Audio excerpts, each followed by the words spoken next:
എനിക്കൊന്ന് കുറെ പ്രാവശ്യമായിട്ട് ജ്യോതി പറയുന്നത് കേൾക്കുന്നു, ഞാനൊരു നടിയാണെന്ന് പോലും മറന്നിരുന്നു എന്ന് പറയുന്നുണ്ട്. നടിയാവുന്നതിന് മുന്നേ തന്നെ ജ്യോതി മോഡലാണ്, ഞങ്ങളെയൊക്കെ പോലെ അവതാരകയായിരുന്നു അല്ലെ? അങ്ങനെ നമ്മുടെ ഉള്ളിലെ ഒരു അഭിനയ വൈഭവത്തെ നമുക്ക് അങ്ങനെ മറന്ന് പറ്റുമോ ജ്യോതി? ഒരു പക്ഷേ നമുക്ക് ഒരു ഓൾമോസ്റ്റ് എ ഡെക്കേഡ് ഞാൻ ഒന്നും ചെയ്തിട്ടില്ല.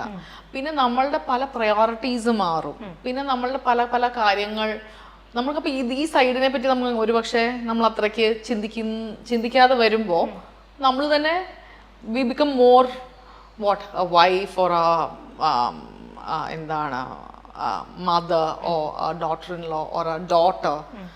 ആ ഫാക്ടേഴ്സൊക്കെ കുറച്ച് കൂടുതലായിട്ട് കയറി വന്നിട്ടുണ്ടായിരുന്നു. അതാണ് ഞാൻ പറഞ്ഞത്. കാരണം ജ്യോതിയെ പോലും ഇപ്പം ഞാൻ തുടക്കത്തിൽ പറഞ്ഞ പോലെ തന്നെ ജഗതി ശ്രീകുമാർ നമ്മുടെ അഭിനയ സാമ്രാട്ടാണ് അദ്ദേഹം. അതൊരു അവാർഡ് പോലെ നമുക്ക് എടുത്തു വെക്കാൻ പറ്റുന്ന വാക്കുകളാണ്. തീർച്ചയായും അദ്ദേഹത്തിനെ പോലെ ഒരു വലിയൊരു മലയാളത്തിന്റെ തന്നെ ഒരു one of the best actors ആണ് അദ്ദേഹം. ഇങ്ങനെ ഒരു അംഗീകാരം തരിക എന്ന് പറയുന്നത് വലിയ കാര്യമാണ്. ഞാനത് ഞാൻ മരിക്കുന്നത് വരെ മറക്കില്ല.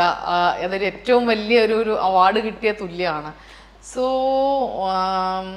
ഇത് ഇങ്ങനെ പറയാൻ അദ്ദേഹം കാണിച്ചൊരു മനസ്സ് വലിയ കാര്യം തന്നെ. കാരണം അദ്ദേഹത്തിനെ ആദരിക്കുന്ന പോലത്തെ ഒരു പ്രോഗ്രാമിൽ വെച്ചിട്ടാണ് തുറന്നു പറയുന്നത്. അങ്ങനെ ഒരാള് ഒരു ഡിക്കേഡോടും അഭിനയിക്കാതിരുന്നു എന്ന് പറയുന്നത് പലപ്പോഴും നമുക്ക് വിശ്വസിക്കാൻ പറ്റാതെ പോകും. അപ്പം എന്തുകൊണ്ടാണ് ജ്യോതി മാറി നിൽക്കാമെന്ന് ജ്യോതിയുടെ ഒരു ഡിസിഷൻ എന്തുകൊണ്ടായിരിക്കും വന്നത്?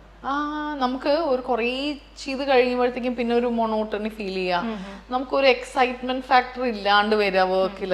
ഓക്കെ അടുത്തൊരു പ്രോജക്റ്റ് വരുന്നു, ഓക്കെ ചെയ്യുന്നു. പക്ഷെ നമുക്ക് നമ്മളുടെ ക്യാരക്ടറും ഡിഫറെൻറ്റ്. ഇപ്പം ചിലർ പറയാം ഡിഫറെൻറ്റ് ക്യാരക്ടേഴ്സ് മാത്രം ഡിഫറെൻ്റ് ആയിട്ട് ചില സമയത്ത് നമ്മൾ ചെയ്യുന്നുണ്ടാവും. പക്ഷെ അത് മാത്രമല്ല, അതിനകത്ത് ആ ടെക്നിക്കൽ സൈഡ്, അതിനെ പ്രസൻറ്റ് ചെയ്യുന്ന, അതിനെ മാർക്കറ്റ് ചെയ്യുന്ന, അത് ആളുകളുടെ ഇടയിൽ എത്തുന്നതും ആളുകൾക്ക് തരുന്ന ഒരു സ്നേഹവും എല്ലാം ഇതിൻ്റെ ഒരു വലിയൊരു ഫാക്ടറായിട്ട് ഞാൻ മനസ്സിലാക്കുന്നു.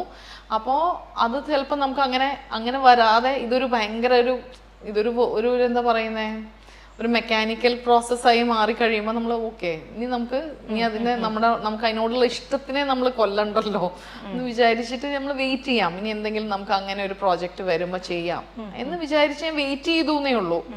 അല്ലാതെ ഇതിട്ടെറിഞ്ഞു പോകുമെന്ന്, ഇനി മേലെ സിനിമ ചെയ്യുമെന്നോ അങ്ങനെ ഒരിക്കലും ഞാൻ വിചാരിച്ചിട്ടുമില്ല. ഞാൻ അങ്ങനെ പറഞ്ഞിട്ടുമില്ല.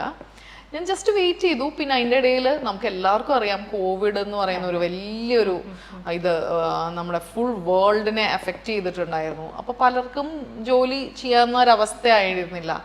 പിന്നെ അതിൻ്റെ ഒപ്പം തന്നെ എൻ്റെ മദറിൻ്റെ ഹെൽത്ത് കുറച്ച് സിറ്റുവേഷൻ ആയിരുന്നു.